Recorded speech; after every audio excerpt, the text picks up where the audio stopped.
আসসালামু আলাইকুম।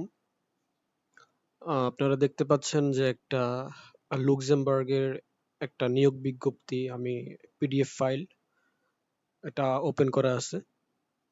তো আমরা আজকে বিস্তারিত আলোচনা করব লুক্সেমবার্গে জব ভ্যাকেন্সি নিয়ে, যে কিরকম লোক প্রয়োজন বা কি কি কাজে দক্ষতা লাগবে বা নন স্কিল কি আছে, সবগুলো নিয়ে বিস্তারিত আলোচনা করব। তো দেখতে পাচ্ছেন আমি একটা পিডিএফ ফাইল কোম্পানি থেকে ডাউনলোড করছি।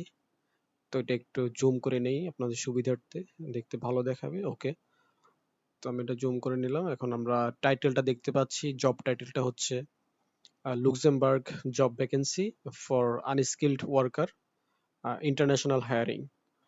অর্থাৎ আনস্কিল্ড মানে আপনার নন স্কিল, যে দক্ষতা দক্ষতা ছাড়া যে কাজগুলো আছে আপনি সেগুলোতে অ্যাপ্লাই করতে পারবেন।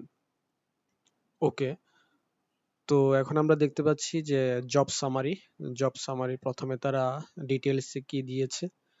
তো আমরা এখানে দেখতে পাচ্ছি জব টাইটেল ১ নাম্বার যেটা পয়েন্ট দেখাচ্ছে, এখানে জব টাইটেল দেখাচ্ছে আনস্কিলড ওয়ার্কার, অর্থাৎ আপনি আনস্কিলড ওয়ার্কার হিসাবে আবেদন করতে পারবেন। তারপর লোকেশন হচ্ছে লুক্সেমবার্গে, লুক্সেমবার্গ হচ্ছে লোকেশন। তো এখানে তারা কয়েকটা সিটির নাম দিয়ে দিচ্ছে, যেমন ক্যাপিটাল সিটি, তারপর আরো একটা এইচ সার এলজেড অ্যান্ড সারাউন্ডিং এরিয়াস। ওকে, তার মানে হচ্ছে আপনার এই সিটিগুলোতে আপনার কাজ হবে। যদি আপনি আপনার সম্পূর্ণভাবে ভিসা প্রসেস আপনি ভিসা হাতে পান, তাহলে আপনার কাজ এই সিটিগুলোতে হবে। লোকেশন হচ্ছে লুক্সেমবার্গে। ওকে, তারপরে আমরা দেখবো যে নাম্বার অফ পজিশন, মানে কতজন লোক লাগবে এখানে। তো এখানে দেখতে পাচ্ছেন নাম্বার অফ পজিশন, এখানে 980 জন কর্মী তাদের প্রয়োজন, অর্থাৎ 980টা শূন্য পদে আপনি আবেদন করতে পারবেন। ওকে, তারপর আমরা দেখতে পাচ্ছি অ্যাপ্লিকেন্ট টাইপ, অর্থাৎ আপনি কি যে আবেদন করবে অথবা যে অ্যাপ্লিকেশন করবে সে কি হতে হবে। যেমন এখানে তারা বলে দিছে যে ইন্টারন্যাশনাল অ্যাপ্লিকেন্টস অ্যালাউড, অর্থাৎ আপনি নন ইউরোপের যে কান্ট্রিগুলো আছে সেই কান্ট্রিগুলোর জন্য তারা ওয়েলকাম, মানে আপনি আবেদন করতে পারবেন। অর্থাৎ লুক্সেমবার্গ ছাড়া যে দেশগুলো আছে সব দেশের জন্যই তাদের দরজা খোলা, এটা তারা বোঝাতে চাচ্ছে। ওকে, তারপরে পয়েন্টে আমরা যাচ্ছি যে এমপ্লয়মেন্ট টাইপ, আপনার কাজ হবে ফুল টাইম অথবা টেম্পোরারি কন্ট্রাক্টে 6 থেকে 12 মাস। ওকে, তারপরে হচ্ছে ভিসা সাপোর্ট। ভিসা সাপোর্টটা আপনি আপনার কোম্পানি থেকে আপনাকে স্পন্সর করা হবে। আহ, এটা নিয়ে কোনো সমস্যা নেই, এটা আপনার টেম্পোরারি হতে পারে বা সিজনাল ভিসা হতে পারে। ওকে, তারপর আমরা দেখবো যে ল্যাঙ্গুয়েজ রিকোয়ারমেন্টস যেটা আছে, ল্যাঙ্গুয়েজ আপনার লুক্সেমবার্গে আপনার কাজ করতে হলে আপনার কি কি ল্যাঙ্গুয়েজ জানা প্রয়োজন। তো এখানে দেখতে পাচ্ছেন তারা প্রথমে মেনশন করে দিয়েছে যে আপনার বেসিক ফ্রেঞ্চ যে ভাষাটা সেটা জানতে হবে, বেসিক ফ্রেঞ্চ অথবা জার্মান ভাষা অথবা আপনার ইংলিশ, ইংলিশ ভাষা জানলেও আপনি কাজ করতে পারবেন বা অ্যাপ্লিকেশন করতে পারবেন। তারপর তারা একটু মেনশন করে দিছে যে এনি ওয়ান ফ্লেক্সিবল, অর্থাৎ আপনার কোনো ধরাবাধা নাই বা বাধ্যবাধকতা নাই। আপনি মোটামুটি বেসিক ইংলিশ যেটা আছে সেটা জানলেও আপনি আবেদন করতে পারবেন। অর্থাৎ তারা যে ইনস্ট্রাকশন গুলো দিবে আপনি যদি সেগুলো বুঝতে পারেন আপনি তাহলে কাজ করতে পারবেন।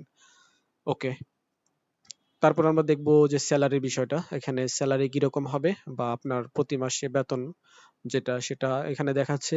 প্রতি মাসে আপনাকে 1500 ইউরো থেকে 2000 ইউরো প্রতি মাসে আপনাকে দেওয়া হবে। তো আমরা যদি এটা বাংলা টাকায় একটু ক্যালকুলেট করি, তো আজকের আহ 1500 ইউরো যদি আমরা দেখি, 1500 ইউরো ইউরো টু বিডিটি। ওকে, আমরা যদি 1500 ইউরো দেখি, এটা বাংলা টাকায় আসতেছে 2,16,720 টাকা। এটা আপনি আপনার হচ্ছে মিনিমাম যে স্যালারি, এখানে যে 1500 ইউরো এটা আপনি পাবেন। এবং ম্যাক্সিমাম যেটা আছে 2000 ইউরো, অর্থাৎ 2000 ইউরো বলতে আমরা যদি বুঝি 2000 ইউরো, 2000 ইউরো হলে বাংলাদেশি টাকায় হবে আপনার 2,88,960 টাকা। এটা হবে আপনার ম্যাক্সিমাম যে স্যালারি সেটা। ওকে, তো এই গেল স্যালারি বিষয়টা। তারপর যে পয়েন্ট সেটা হচ্ছে জব রেসপন্সিবিলিটিস। আপনাকে লুক্সেমবার্গে যে কোম্পানি আপনাকে হায়ার করবে তারা বিভিন্ন ক্যাটাগরিতে বিভিন্ন সেক্টরে আপনাকে নিয়োগ দেওয়া হবে। তো সেটা এখানে তারা জব রেসপন্সিবিলিটিস হিসাবে তারা এখানে দিয়েছে। যেমন এখানে দেখেন 1 থেকে 8 নাম্বার পর্যন্ত প্রায় 8টা পয়েন্ট এখানে আছে, আপনারা একটু ভালো করে দেখে নেবেন, তারপরও আমি একটু সংক্ষেপে বলে দিই। তো এখানে দেখতে পাচ্ছেন প্রথমেই আপনার ওয়্যার হাউসে আপনাকে জেনারেল ওয়ার্কার হিসেবে কাজ করতে হবে এবং আপনার লজিস্টিক ওয়ার্ক যেগুলো আছে এগুলো করতে হবে। তারপর হচ্ছে প্যাকেজিং এর কাজ আছে, আপনার ফুড শর্ট লিস্টিং করা এবং গুডস ফ্যাক্টরিজে কাজ হবে। এই কাজগুলো আপনি করতে পারবেন। তারপরে এখানে 3 নম্বরে আমরা দেখতে পাচ্ছি যে ক্লিনিং এর জব আছে, বিভিন্ন অফিসে অথবা বিভিন্ন সার্ভিস এলাকায় আপনার ক্লিনিং এর কাজ করতে হতে পারে। ওকে, তারপরে 4 নম্বর আমরা যেটা দেখতে পাচ্ছি সেটা হচ্ছে হাউসকিপিং। হাউসকিপিং এর কাজ আছে, ডিশ ওয়াশিং এর কাজ আছে।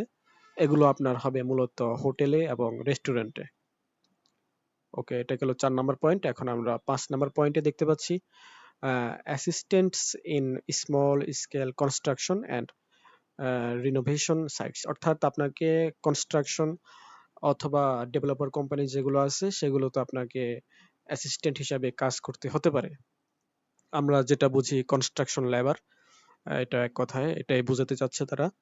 ওকে, তারপরে আমরা 6 নম্বরে যেটা দেখতে পাচ্ছি, number 6, seasonal help in farms or green house. অর্থাৎ আপনাকে তাদের যে ফার্ম গুলো আছে সেখানে আপনারা সবাই জানেন যে সিজনাল কিছু কাজ থাকে, যেমন বিভিন্ন সিজনাল ফসল ফল যেগুলো আছে সেগুলোর প্র- ওই সময়টা তাদের অনেক কর্মীর প্রয়োজন হয় এবং ওই ফার্মে আপনাকে সিজনাল হেল্পার হিসেবে কাজ করতে হবে। ওকে, তারপরে দেখতে পাচ্ছি নাম্বার 7-এ এখানে বলে দিছে তারা লোডিং এবং আনলোডিং এর কাজ আছে, স্টক অ্যারেঞ্জমেন্টের কাজ আছে ইন মার্কেটস অর শপ। অর্থাৎ আপনাকে মার্কেটেও কাজ করতে হবে এবং শপ অর্থাৎ দোকানেও আপনাকে কাজ করতে হবে। তো সর্বশেষ যেটা দেখতে পাচ্ছি যে রেসপন্সিবিলিটিসটা আছে জব রেসপন্সিবিলিটির মধ্যে, সেটা হচ্ছে আপনাকে কিচেন হেল্পার বলতে আমরা যেটা বুঝি বা ক্যাটারিং সার্ভিসে যেটা কাজগুলো আছে আপনি সেগুলো করতে হবে সেখানে। ওকে, তারপরেও আপনার যদি না বোঝেন একটু পজ করে দেখে নেবেন, ভালোভাবে বুঝে নেবেন। এরপরে আমরা দেখতে পাচ্ছি যে ক্যান্ডিডেট রিকোয়ারমেন্টস, অর্থাৎ এই জবের জন্য অ্যাপ্লাই করতে হলে আপনার মিনিমাম কি যোগ্যতা লাগবে বা আপনার কি অ্যাবিলিটি থাকতে হবে, আসলে সেটাই তারা এখানে বলতে চাচ্ছে। তো প্রথমে যদি আমরা দেখি নাম্বার 1-এ দেখাচ্ছে এজ বিটুইন 21 অ্যান্ড 50 ইয়ার্স। অর্থাৎ আপনার বয়স 21 থেকে 50 এর মধ্যে হতে হবে, এটা হচ্ছে প্রথম শর্ত। তো দ্বিতীয় শর্ত হচ্ছে আপনাকে ফিজিক্যালি অ্যাবল, অর্থাৎ আপনাকে ফিজিক্যালি ফিট থাকতে হবে। যে কোনো যে লেবারিয়াস কাজগুলো আছে এগুলো আপনাকে কাজ করার ফিজিক্যালি ফিট থাকতে হবে, আপনার সক্ষমতা থাকতে হবে। ওকে, তো 3 নম্বরে আমরা দেখতে পাচ্ছি যে বেসিক কমিউনিকেশন স্কিল, অর্থাৎ আমরা একটু আগে ভাষা সম্পর্কে বলেছিলাম, ইংলিশ, ফ্রেঞ্চ, জার্মানি ভাষা আপনাকে জানতে হবে। যেহেতু আমরা মোটামুটি সবাই ইংলিশ জানি সেহেতু আশা করি এটা আপনাদের জন্য কোনো কষ্টদায়ক হবে না। আপনারা ইজিলি অ্যাপ্লাই করতে পারবেন এবং আপনারা ইজিলি কমিউনিকেশন স্কিলও আপনারা ইংলিশে করতে পারবেন। ওকে, তো আমরা নাম্বার 4 দেখতে পাচ্ছি। নাম্বার 4-এ এখানে বলা হচ্ছে clean background and medically fit. অর্থাৎ আপনার মেডিকেল যে সার্টিফিকেট সেটা ক্লিয়ারেন্স থাকতে হবে এবং ক্লিন ব্যাকগ্রাউন্ড বলতে আপনার আমরা যে পুলিশ ভেরিফিকেশন যেটা আছে, আমাদের কোনো আইনি জটিলতা আছে কিনা সেটা বোঝাচ্ছে। আহ, এই হচ্ছে বিষয়। তো নাম্বার 5-এ আমরা দেখতে পাচ্ছি willing to work in multicultural environment. অর্থাৎ আপনাকে বিভিন্ন জায়গায় আপনাকে আসলে কাজ দেওয়া হতে পারে। তো এইসব এলাকায় বা এইসব কাজ করার জন্য আপনাকে নিজের যে মন মানসিকতা বা ইচ্ছা সেটা আসলে থাকতে হবে, এটাই তারা বোঝাতে চাচ্ছে।